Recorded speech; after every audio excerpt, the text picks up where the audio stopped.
Hi, Eden here. And today we are going to really seriously talk about the divine feminine and why it is so important on this planet right now. So, to be clear, and I mentioned this before, these videos correspond with the podcast that I'm doing, which is called Just Be Spiritual Boom. And I'll put the name of it right here in this video. That podcast's intention is to gently impart more information. The videos correspond with that, yet the videos are even gentler than the podcast. So if you want to know more about what is happening in our world, feel free to check that out as well. So a lot of the dialogue is similar, yet some of it is different as well, because I don't record this while I'm doing the podcast, so they're separate, but they're the same thing, except more depth in the podcast. The divine feminine, why it is so important is, and I will have a video talking more about this as well. So we're in right now the third, fourth dimension, and we're moving in more solidly into the fourth and the fifth. And because of that, there is this what I call kind of a divine warfare going on between good and evil, between light and dark, if you want to call it that. And as we transcend through this darkness, one thing that needs to be in balance is the divine feminine. And that energy has been suppressed over the centuries through patriarchal societies in terms of the feminine being ridiculed, in terms of it being, killed, in terms of females, which are still they're having their genitalia mutilated. Women in certain countries having to dress from head to toe, being covered up because men cannot control themselves around. You see my eyes? Men cannot control themselves around women. To also religion saying that, women, they're sin. They created original sin. So feminine properties have not been valued as they should be. And I have my notes here as well because I don't want to forget anything. So I will look down at them occasionally. Even in business, especially in the US, women have needed to be like a man in order to succeed. So harassment, the Me Too movement, the glass ceilings. And it is so important, and emotions are so important if they're also in balance for them to be displayed. And men, on the other hand, as well, if they display any kind of vulnerable emotions such as crying, they're also seen as not being a man or as weak. And how many times have we also heard, you need to man up right now?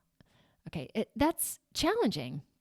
We need balance in all of this, as well as terms that are used for the feminine, which are really not used nicely. So I'm going to use some choice words here as well, like the term bitch. A woman who essentially knows what she wants is given quite a derogatory term. Then we get to the word cunt. Ugh.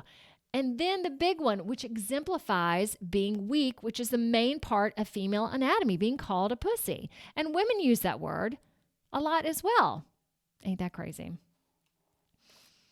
Okay, let me stop and give you some good news, which is really, really cool. So when I started doing this work, I've been doing this about 23 years, but I've had my business for like 18.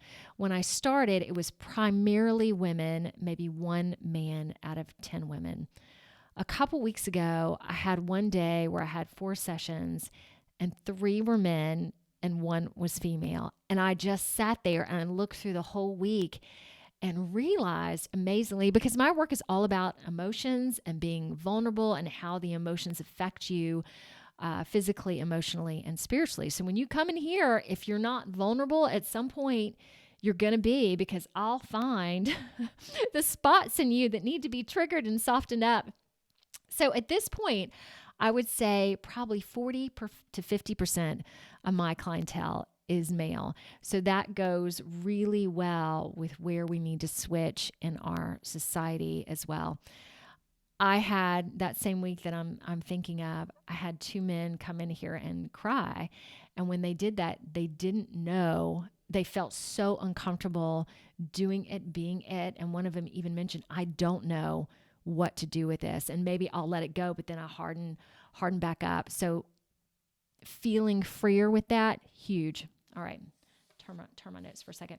And I do have I'm going to follow this up with a meditation, but I want to do an exercise specifically, and I'll go into that into just a minute because I want to read you some feminine qualities. All right. Here we go. Bigger picture. I believe in this escalation, let's call it, to higher dimensions, that the feminine has been suppressed. All right, listen to this because this is really, really good.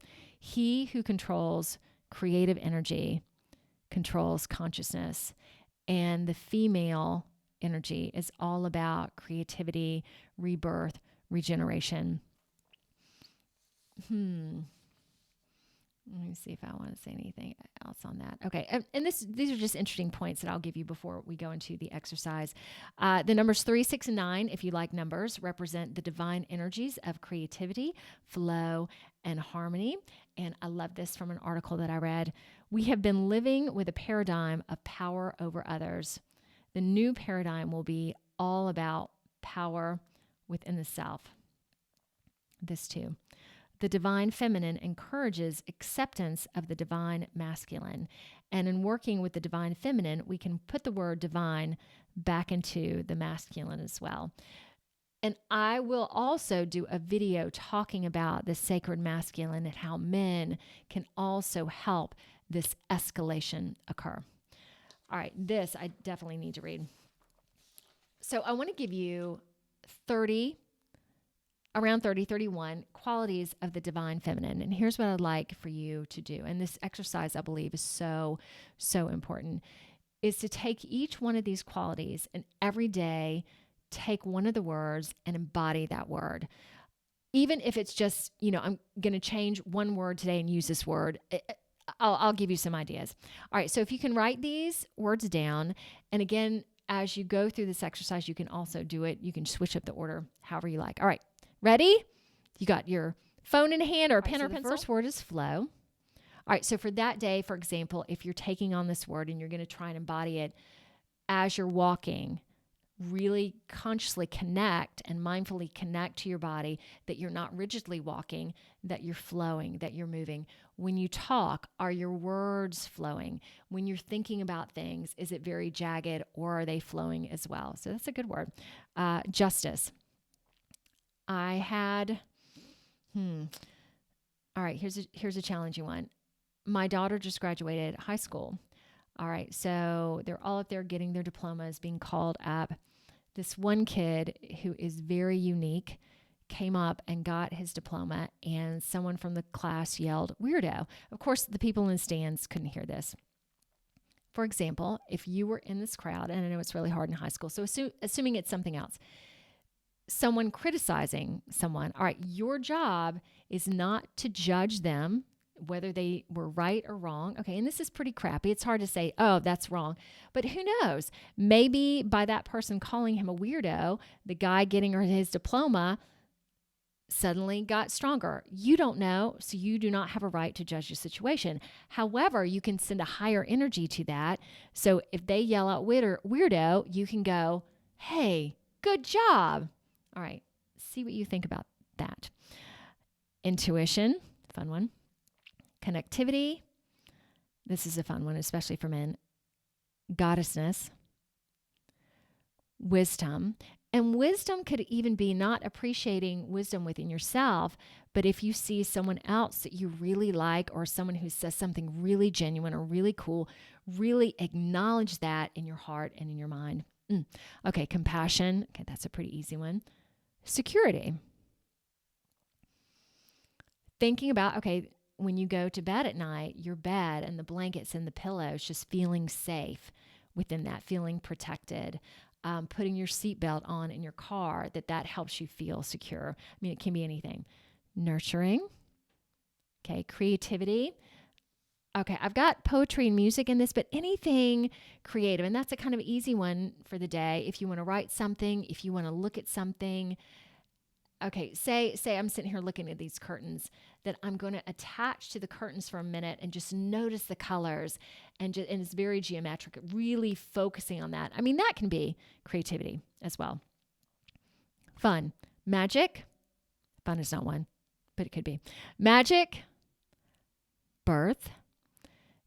And that could be as simple as birthing an idea or allowing yourself to think about something that you've wanted to think about, but you always kept it. All right, so say you want to move to another country. That day on birth, you could start looking at pictures of that other country, even though this is 10 or 20 years down the pipe. Cool. Regeneration, empathy, flexibility. This could be, maybe you decide to do yoga for a day and you take a flexibility class on YouTube, or there's a really tough decision that you're really clogged up about. Okay, how can I be flexible within this decision? Abundance, community, which is also Mother Earth, nature, synchronicity, balance, harmony, softness.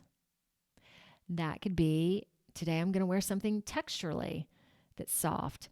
Today, when I'm dealing with something that's pretty hard, I'm going to take a breath and go to it as softly as I can. Love. We're almost done. Beauty. Whether you think of something or you see something when you're within yourself that you think is pretty beautiful, or you notice something that you think is beautiful, really taking a second, feeling that, seeing that, or being it. All right, this is an interesting word, sensualness. All right, this has nothing to do with sex. This is about sensual, a texture, a taste, a smell, really noticing these things and being with them. Reflection, almost done. Kindness, that's easy. Patience, that's easy, but it can be hard. And thoughtfulness. All right, if you take these attributes and if you start doing them every day, again, I've been doing them for a while. I think I'm on my 10th day. Yesterday was flow. Today is birth. All right, let me see if I want to say anything else. I don't think so. All right, let me say this one more time. He who controls creative energy controls consciousness. If you do this exercise, is he in control of you, or are you in control of yourself? Let's leave it at that. Next will be the meditation.